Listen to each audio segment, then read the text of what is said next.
I fulfilled a Lucas's dream which, by the way, you couldn't do, Auntie.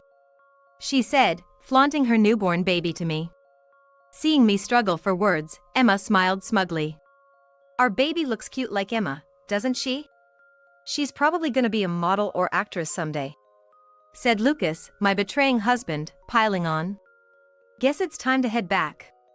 We've shown off our happiness to Mia, the singleton, and I'm really satisfied today, Lucas said, sharing a sly grin with Emma. What do they think of children? It's like they're using the baby as a mere tool to flaunt to me, who couldn't have children. I was nearing my limit with their attitudes. Then I realized something. Huh? This child? What's up with you all of a sudden? Lucas reacted slightly to my voice as I muttered without thinking. Suddenly, I found the situation amusing and chuckled. Gently stroking the baby's cheek, I said, "She's like an angel, but her skin." As I revealed a certain truth, the smug smiles on their faces instantly froze. My name is Mia Brown, 52 years old. My husband Lucas is an executive at a major trading company, and I have supported him as a housewife for many years.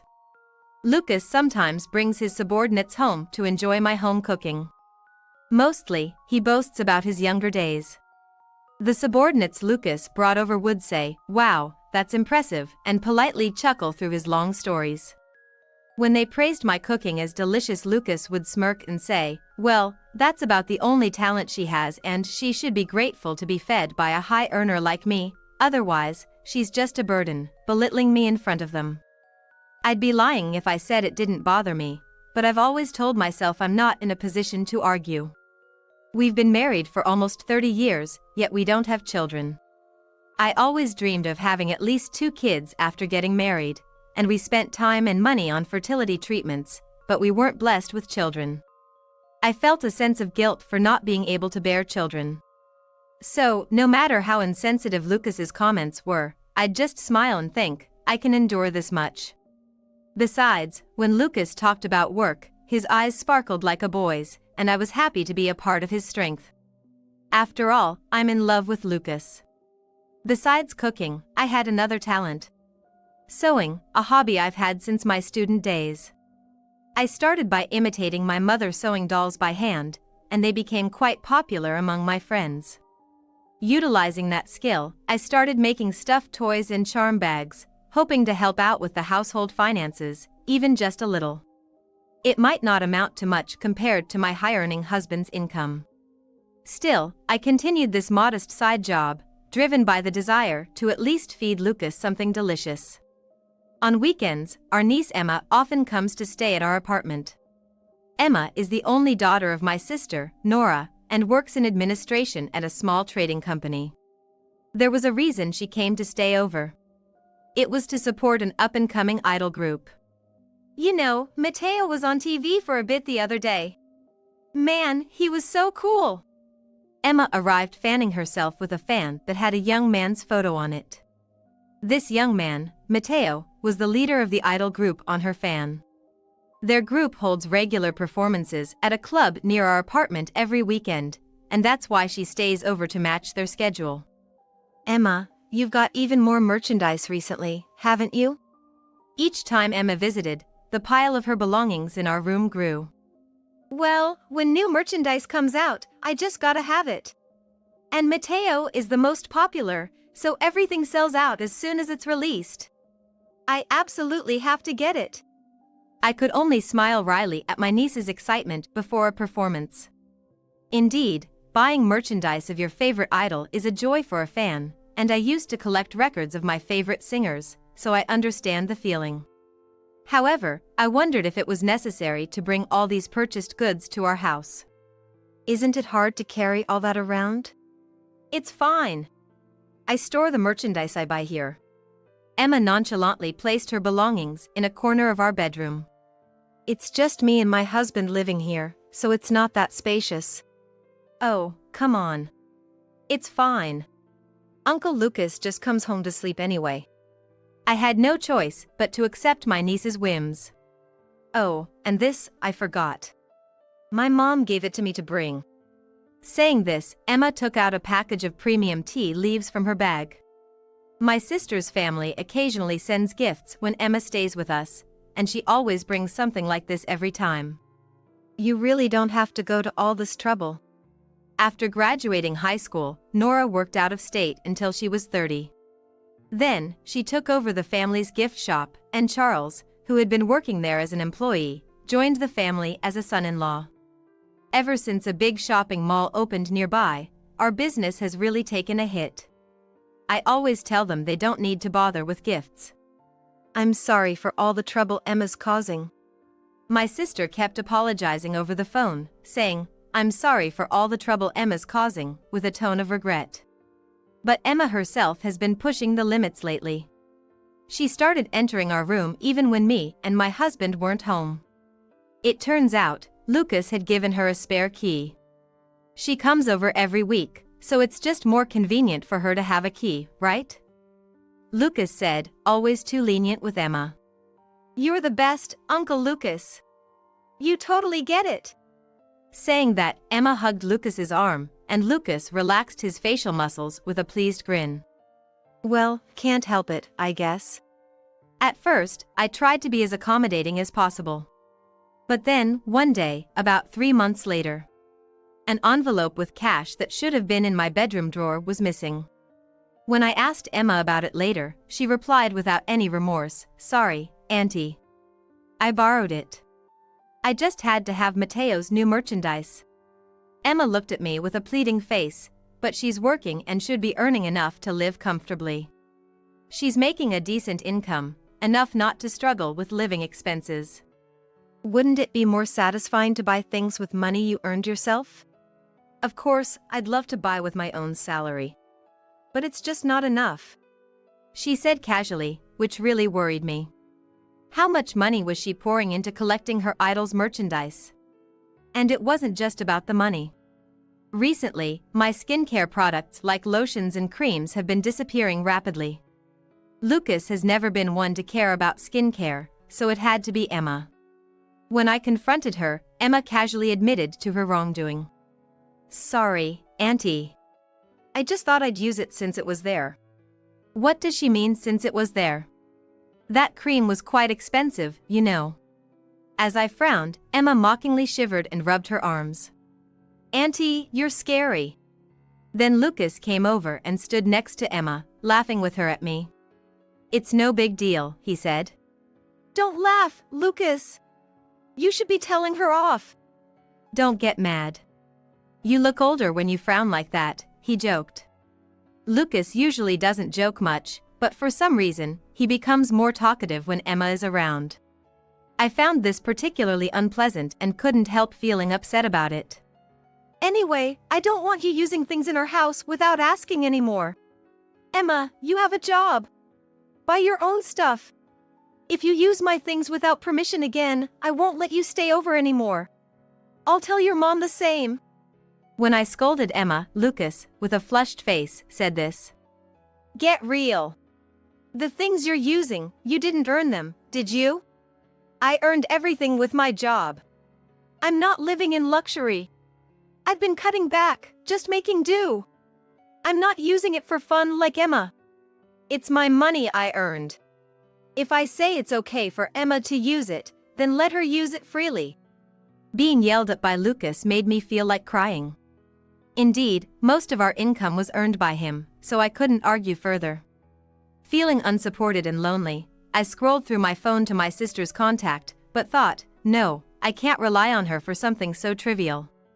I stopped just before making the call and returned to the main screen of my smartphone.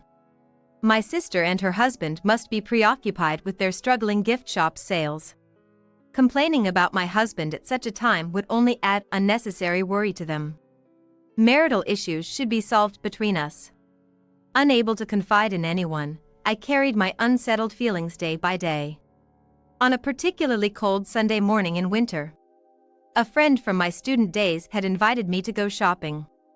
I decided to wear a fur coat I hadn't worn since I bought it long time ago. I had already informed Lucas, who had a rare day off. I will be back by evening, but if I'm late, could you eat by yourself? Just reheat yesterday's leftovers in the microwave. Don't worry about me. Enjoy your day off. Lucas said with a big smile as he saw me off. Lucas, who usually belittles me in front of his colleagues, becomes caring when it's just the two of us. I genuinely felt happy to be married to him. However, when I arrived at the station, my plans changed after a call from my friend. Sorry. My husband strained his back and can't move. Bad timing, but we have to reschedule. It's all right. But, next time, you're treating me to fancy French cuisine. After jokingly responding to my friend's repeated apologies and hanging up, I thought, well, what now? I tried to rethink my plans for the day, but nothing specific came to mind. With nothing else to do, I decided to head back to my home where my loving husband was waiting. On the way, I stopped at the supermarket to pick up some ingredients for lunch and headed to our apartment. I thought of making Lucas some warm stew. As I opened the door, the heat from the heater hit me along with a strong scent of perfume. At the same time, I noticed Emma's shoes, which are always there on weekends. Emma, are you here? I called out, but there was no response.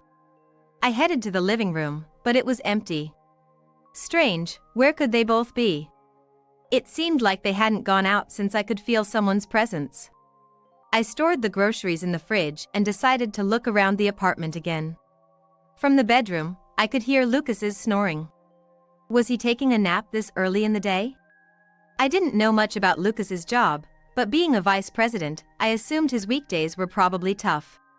So, I thought I should let him sleep on his rare days off.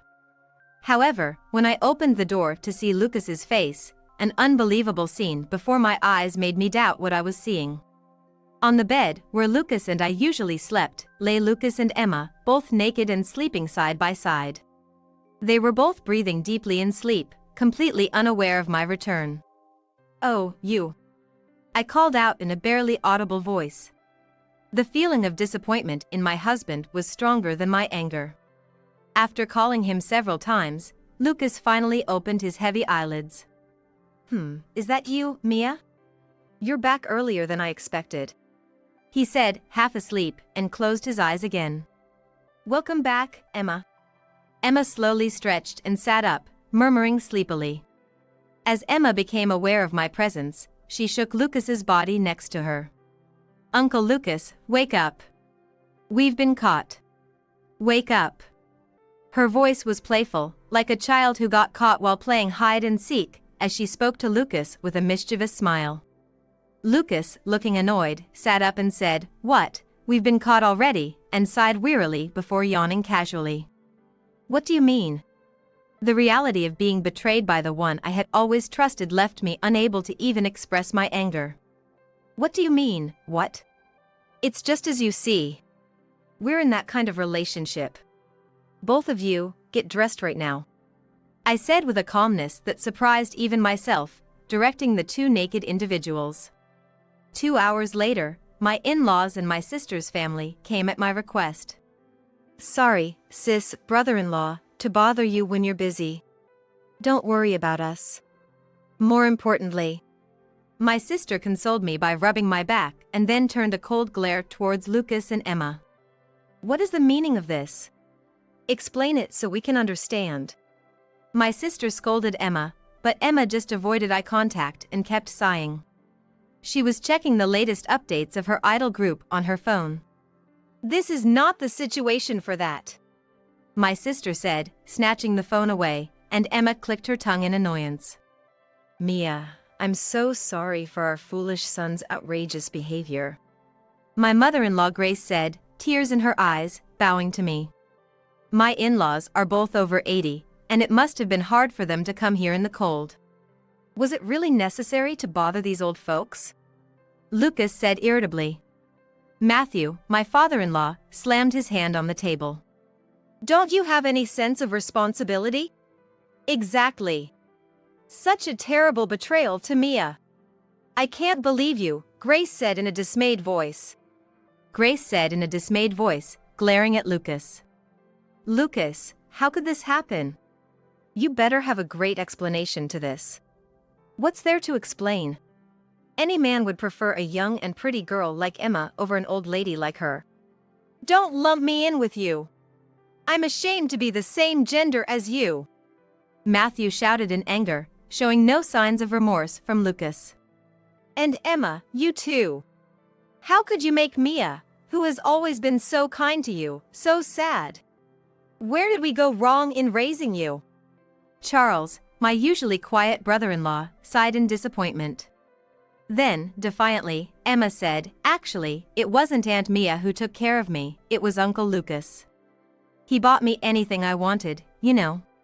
He even said I could use any of the cosmetics and bags in this house as much as I liked." Unlike stingy Aunt Mia, she said, showing no signs of remorse. Emma, apologize to Mia right now. No way. Why should I apologize to such an aunt? An apology doesn't matter. Even if she apologizes, it won't restore my relationship with Lucas. I said calmly. What was the point of the 30 years I devoted to Lucas? Despite his demeaning remarks about me in public, I had always endured. I could do this because I believed he loved me. However, now that I knew of Lucas's betrayal, everything I had upheld collapsed in an instant. Let's get a divorce. There's no other option. Mia, are you sure about this? My sister asked.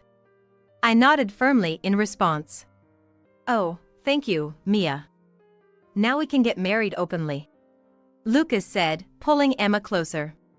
The two of them, without any regard for the family's presence, gazed into each other's eyes. On our way here, your father and I decided. If you showed no remorse today, we would disown you, my sister said to Emma, anger and sadness in her voice. That's fine with me. I can manage without you guys, and besides, I have Uncle Lucas now. Then that settles it. Don't ever set foot in our house again, Charles said in a firm tone. Echoing this, my in-laws announced, Lucas, we too have decided to disown you as of today. My sister, her husband, and my in-laws bowed to me once more before leaving in a heavy atmosphere. Afterward, my divorce from Lucas was finalized. The divorce settlement, handled through lawyers, granted me the right to demand alimony from both Lucas and Emma. But Lucas said, I don't want to burden Emma, and ended up paying the full amount of alimony for both of them. Less than a month after our divorce, Lucas remarried Emma. I'm an executive at a major trading company.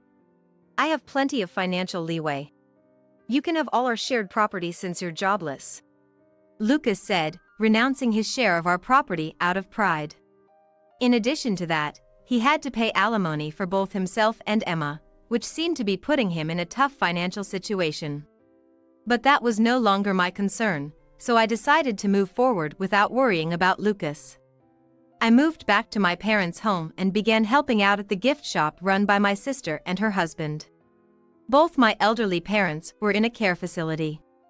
On days when my sister and her husband visited our parents, I took over the shop. Sorry to always make you help out. I'm the one imposing. I can't just eat without doing anything, I said. My sister and her husband always showed concern for me, especially since their daughter had caused such trouble. I felt more apologetic than grateful, knowing their concern. 3 years after returning to my parents' home, during the summer, Lucas and Emma suddenly appeared right in front of me. What are you guys doing here? I wondered as their smiling faces entered my view while I was tending the shop, a dark, uneasy feeling spreading in my chest. Long time no see, Aunt Mia. Emma, who greeted me, was cradling a newborn baby in her arms. Seeing the baby, I was lost for words. Emma holding the baby meant it must be her child. And naturally, Lucas would be the father. Seeing me at a loss for words, Emma wore a triumphant smile. I fulfilled a Lucas's dream which, by the way, you couldn't do, Auntie, she said while soothing the baby. Previously, she called Lucas Uncle Lucas, but now she called him by his first name. This reality shook me deeply. Then my sister and her husband, who had been out, returned. You too! What are you doing here? Is that how you greet your daughter who's come home after 3 years? Emma retorted, showing off the baby to my sister and her husband. Look, Mom, our baby. Her name is Charlotte. She's your first grandchild. Oh, that's nice. Nora said this without any emotion, not even meeting her daughter's eyes. Emma turned to me and smiled. I came to announce the birth. Celebrate with us, Auntie. Say hello to Charlotte. Stop it. What are you thinking, really? Can't you consider me as feelings for once? Charles, usually mild-mannered, raised his voice, unable to contain his emotions this time. Our child is cute and looks just like Emma, right? She'll probably be a model or actress in the future, Lucas said, doting over the baby. Lucas said this, doting over the baby. Frustrated, my sister grabbed a broom, trying to chase them away. Please leave. This is not your place. You're disturbing our business, so just go away. Maybe it's time to leave. We've bragged enough about our happiness to lonely Mia. I'm very satisfied with today, Lucas said, exchanging a smug look with Emma. I wondered what they really thought of their child. They probably just flaunted it in front of me to bask in a sense of superiority, treating it merely as a tool for that purpose. I sadly watched the baby in Emma's arms. Then, I realized something. Wait, this child? What's wrong? Lucas asked, puzzled by my head tilt. I suddenly found it amusing and started to laugh, haha. What's the matter, laughing all of a sudden? Are you okay? Auntie, did the shock make you go crazy? I gently stroked the baby's cheek and said, she's like an angel, but her skin. Her skin? What about her skin? She looks very healthy. Unlike Lucas, she has a beautiful tan. The baby's skin was indeed a striking tan, unlike Lucas's fair complexion. What's wrong with that? No one in my family or relatives has such tan skin. So? There are people with tan skin in the world. Oh, now that you mention it, Emma once said her grandfather was tan. That's called skip-generation inheritance, right? Lucas speculated with a knowing look, raising his index finger. But as he spoke, my suspicions about Emma transformed into certainty. Impossible. What do you mean, impossible? Lucas demanded, suddenly anxious and raising his voice. I walked away, retrieving an old family album from a closet that my grandparents had used. Here it is. I have something I want Lucas to see, I said, showing him a photo from the album. It's just a regular family photo. The photo showed me, my sister, our parents, and grandparents, taken in front of the gift shop when my parents first opened it. The tall man on the right, that's my grandfather, Emma's great-grandfather. The tall man on the right, that's my grandfather, Emma's great-grandfather, I explained. So, what about it? It's a normal family photo, Lucas said, still clueless. Do you notice anything? Look closely to his skin. His skin? He's quite fair. So what? That's normal, isn't it? Lucas still didn't grasp the reality. Lucas seemed not to have grasped the reality yet. Contrasting his confused look, Emma's face had turned pale. Enough of this. I need to feed Charlotte. Let's go home, she said, tugging at Lucas's shirt. As Lucas, still oblivious, began to leave, urged by Emma, I decided to give them another hint. None of my family members, not even my grandfather, have tan skin. None of my relatives do. Wait, what are you implying? At this point, Lucas finally seemed to understand what I was implying. Basically, the chances of a child with tan skin being born to you too is 0. I said emphatically. Lucas began to tremble. It's a waste of time being here. Let's just go, okay? Emma kept urging Lucas, but now that he understood the situation, he didn't move. He turned to Emma and confronted her harshly. What does this mean? If a tan child can't be born between you and me, then whose child is this?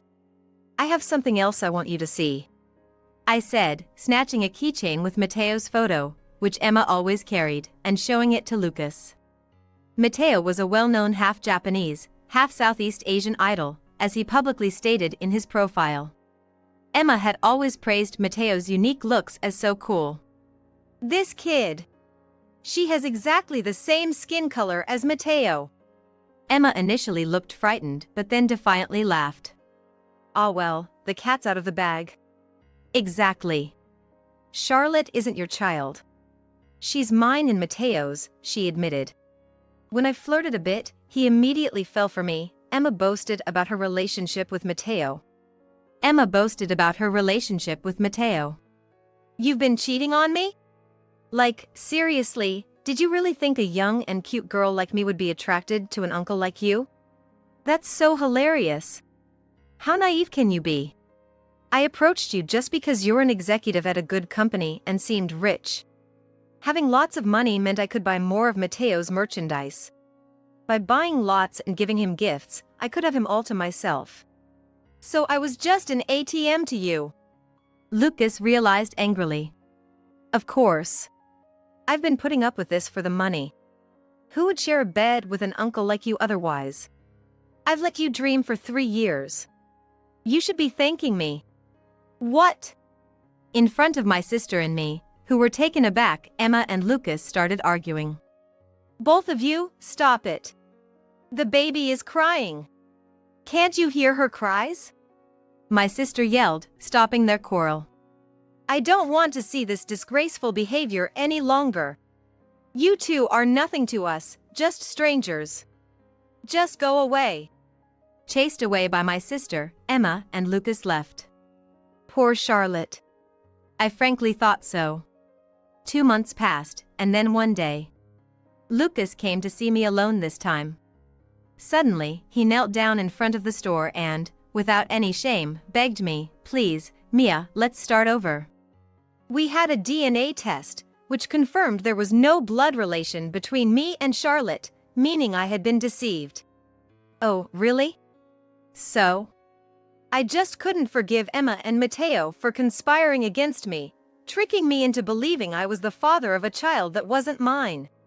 So I went backstage at their concert and demanded they pay me compensation. Oh my, that must have been quite the ordeal for you. I wasn't particularly interested, but I decided to listen to his story anyway. I was already aware of the situation, having seen it on TV and in magazines. Mateo had an affair with a married fan and was accused of deceiving her husband into raising the child. This scandal brought the previously obscure idol group into the national spotlight. The backlash was so intense that Mateo's agency had to terminate his contract, as reported on various talk shows. Due to the nationwide backlash, Mateo's agency found it impossible to defend him and eventually terminated his contract, as reported by the talk shows. I saw it on TV too. He got what he deserved. Right? They're really terrible. Lucas agreed, smiling as if he had found a kindred spirit. Moreover, the tabloids relentlessly investigated, not even sparing Emma, Mateo's partner. Astonishingly, Emma was involved with multiple men besides Mateo, earning money. Her aim, apparently, was to lavish Mateo with gifts. You see? I was just another poor victim deceived by them. So please, give me another chance. Let's start over. No. Ignoring Lucas's tearful pleas for reconciliation, I responded in a flat, unemotional tone. I then called my brother-in-law from the back of the store to remove Lucas, who was trying to stay, and had him escorted out of the store. If you keep bothering Mia, I'll call the police. My brother-in-law warned in a stern voice, and Lucas walked away dejectedly. A month later, the tabloid coverage had died down somewhat, but the stories about Mateo and Emma continued. Reports suggested that Mateo, out of work and expelled from the group, was exploiting Emma. Emma apparently started working in the nightlife to earn living expenses. Raising a child was difficult for her due to financial struggles. Eventually, my sister and her husband, feeling sorry for Charlotte, decided to take her in and raise her. Despite everything that happened, the fact remains that this child is our granddaughter, my sister said. That's right, the child is innocent. They both take care of Charlotte while running their gift shop every day. As for me, I moved out of my parents' house and opened the sewing class I always dreamed of.